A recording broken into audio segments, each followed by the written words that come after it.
And a bit to further strengthen diplomatic ties between the United States and Sub-Saharan Africa, the United States Secretary of State Antony Blinken has visited Kenya. Blinken, who's scheduled to visit 3 countries in Africa, has expressed concerns about the ongoing crisis in Ethiopia and how this may affect neighboring countries. News Central's Bernard Akede tells us more.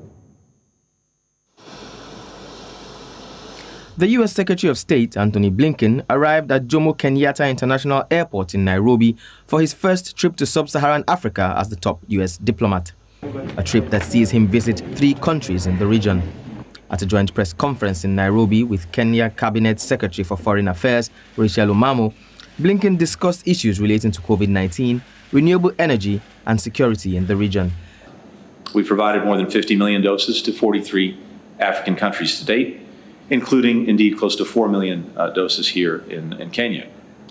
We've also given more than $1.9 billion in COVID-related assistance across Africa to help meet health and humanitarian needs, including $76 million to Kenya. U.S. Secretary of State called for Africans to be on guard against rising threats to democracy as he begins a visit to the continent in key ally Kenya. He attended a meeting that included rights advocates, an election observer, and a union leader. And through this global COVID Corps, private sector companies will work pro bono to help countries overcome these last mile obstacles.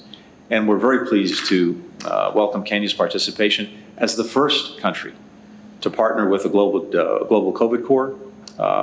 They'll begin with an assessment of any gaps that are hindering vaccination efforts and then help address them. The U.S. Secretary of State spoke on the war in Ethiopia and military coup in Sudan in a joint news conference with his Kenyan counterpart, Rachel Omamo. Blinken spoke emotionally about the crisis in Ethiopia and how the conflict there threatens not just the country, but its neighbors as well. One place where we're both deeply concerned is Ethiopia.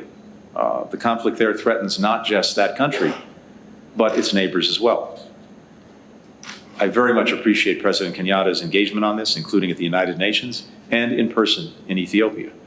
We're working closely with Kenya, the African Union, and its High Representative for the Horn of Africa, former Nigerian President Obasanjo. Speaking after Blinken's, his Kenyan counterpart, Rachel Omamo, said Kenya believes in Ethiopia's potential to find a solution to the crisis. We believe in the potential of Ethiopia to find a resolution to this crisis. We believe that a ceasefire is possible. We believe that the other conditions regarding humanitarian access are possible. We must believe in the fortitude and the wisdom of the Ethiopian people. Antony Blinken then visited the August 7th Memorial Park in Nairobi, the site of the 1998 U.S. Embassy bombing, which left hundreds dead and injured. He is due to visit Nigeria and Senegal in the coming days. Bernard Akede, reporting for News Central.